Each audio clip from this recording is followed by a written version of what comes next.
The MLB trade deadline is almost here. Your fantasy trade deadline, probably almost here. Who are we trading for at the end of the year?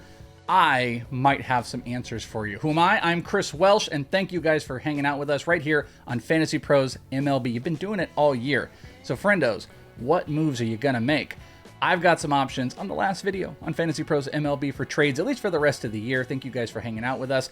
I've got some big target names, bigger names, not the hugest. Obviously, you could know to pick up a Spencer Strider if you could trade for him. But I got 3 big names I think you could put some focus on. Then, I'm gonna throw some players at you that you should get thrown into trades. Make it sneaky. Don't make it about those players, but I'm gonna need that guy in there as well. I think these are some guys that are gonna be able to help out your teams. This video is brought to you by SoRare, where you can buy, sell, and trade some of your favorite players with digital cards and play them in contests. We'll talk about more of them later.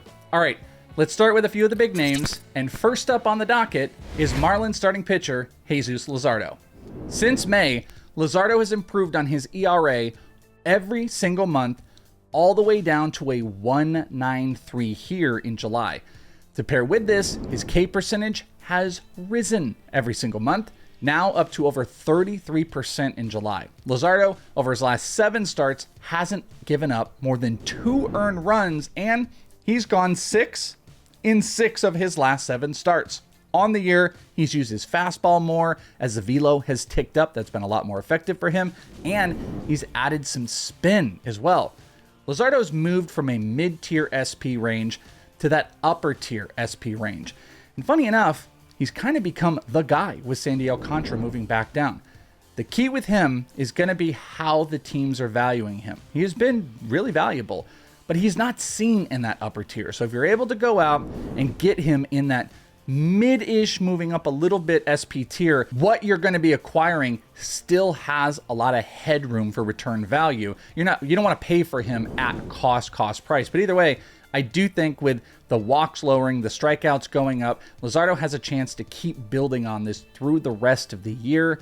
And he's one of those trade target SPs. There's plenty of top-end guys. Everyone wants the Striders and whatnot, but I think he can be had at a reasonable price. Number 2, I have talked about him before, Kansas City Royals shortstop, Bobby Witt Jr. So we're going to follow some monthly trends in this episode. We're going to do that again here. Witt has improved his average every single month this season. 3 of the 4 months, he has had 4 more homers, and no full month has he had less than 5 stolen bases in a month. That's crazy. But he's only hitting .253 on also arguably one of the worst offenses in baseball.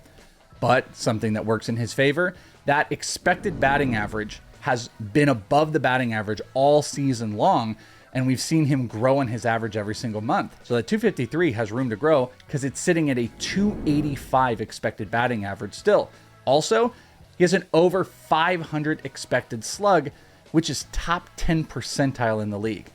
Witt doesn't get like the fanfare that he did last year, yet he's aiming to surpass every fantasy category in BAT-X projection. So according to the BAT-X, every category is going to surpass what he did last year. And you would have argued he would have been seen as a no doubt first round talent last year. That's not the case here, especially with the batting average going down. And obviously you can argue about the RBI, but he is getting better. He is putting up still video game type of numbers. I think Bobby Witt is a premium guy to try to go and trade for right now because that shine is off just a little bit. You're going to get elite stolen bases. You're still going to get homers. I think you're going to get good runs. RBIs do sit in question, but he's going to, hit in primary spots in the lineup.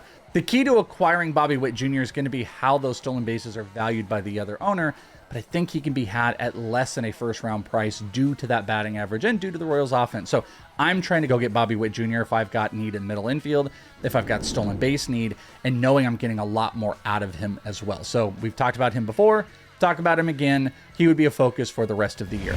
And coming up here, number 3, Atlanta Braves outfielder Michael Harris. Because a lot of people gave up on Harris. And there are plenty that are still not bought back in. Over the last month, Harris has 3 homers, 4 stolen bases while hitting .320. We've also seen Harris drop his K rate this year to 19%, but it's gone even lower over the last month, down to 17%. Harris is hitting breaking balls better. He's putting up bigger hard hit numbers, and he's moving back into the top rate talent that we saw who he was last year, making all the better decisions even though he's hitting lower in the lineup.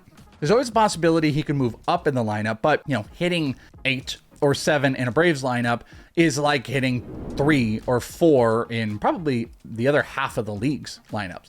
He steals, he runs, making better decisions. The numbers look solid right now, but he still might be coming cheap enough to go and make a trade for.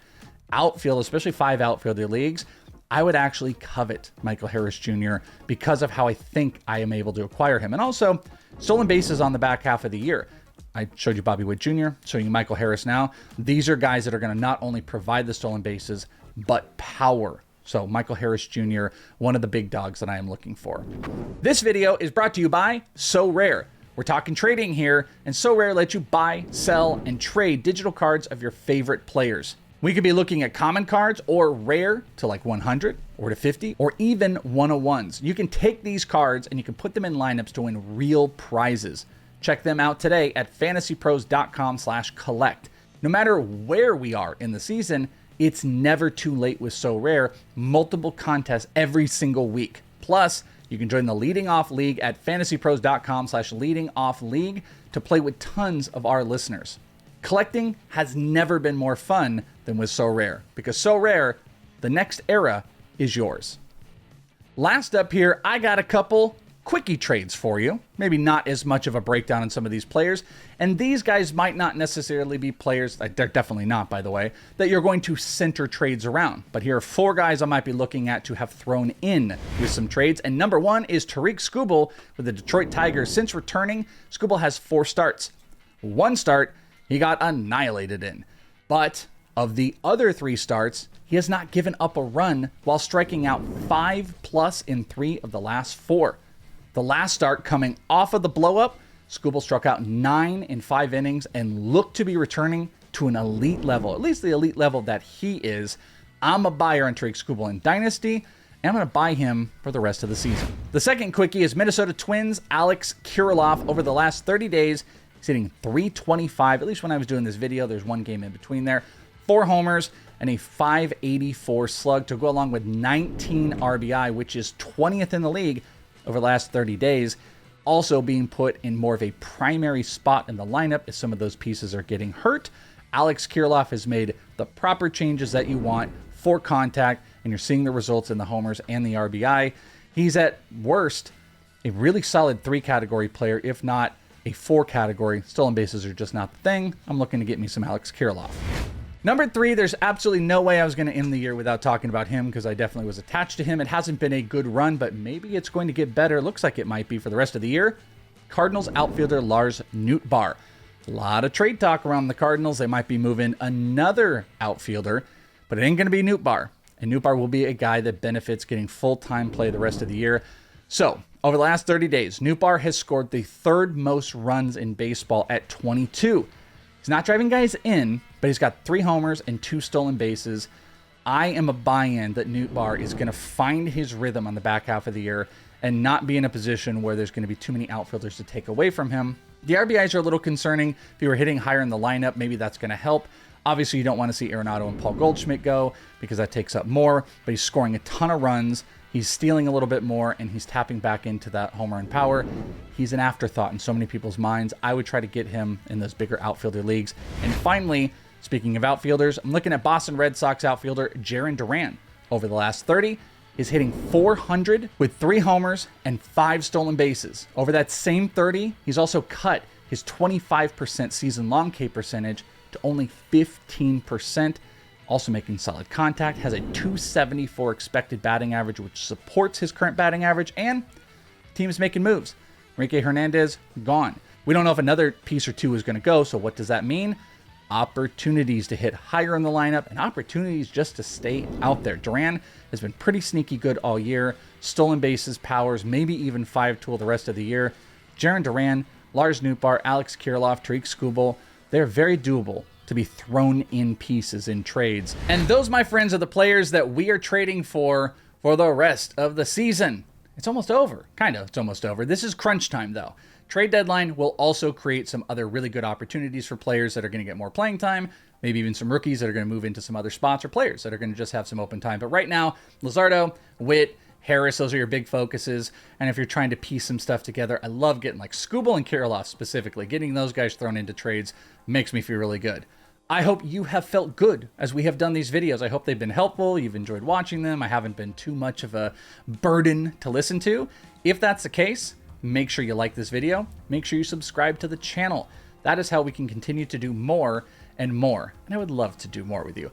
Make sure you also go and check out FantasyPros for all of their awesome tools. FantasyPros.com/premium. The best fantasy tools all around. Whether it is fantasy baseball or even other sports, we got you covered. Do you miss me yet? Follow me on Twitter at @IsItTheWelsh, or X, whatever it is now. Follow me there. You can do that at @IsItTheWelsh. And if you really miss me, Monday, Wednesday, Friday, check me out on Leading Off, 12:30 p.m. Eastern every day. Monday, Wednesday, Friday, of course. We were going 5 days a week, paring it down just a tiny bit, but I got you covered, and I hope to see you there. I love you all. Thank you so much for hanging out on the series, and I will talk to you next time right here on Fantasy Pros MLB.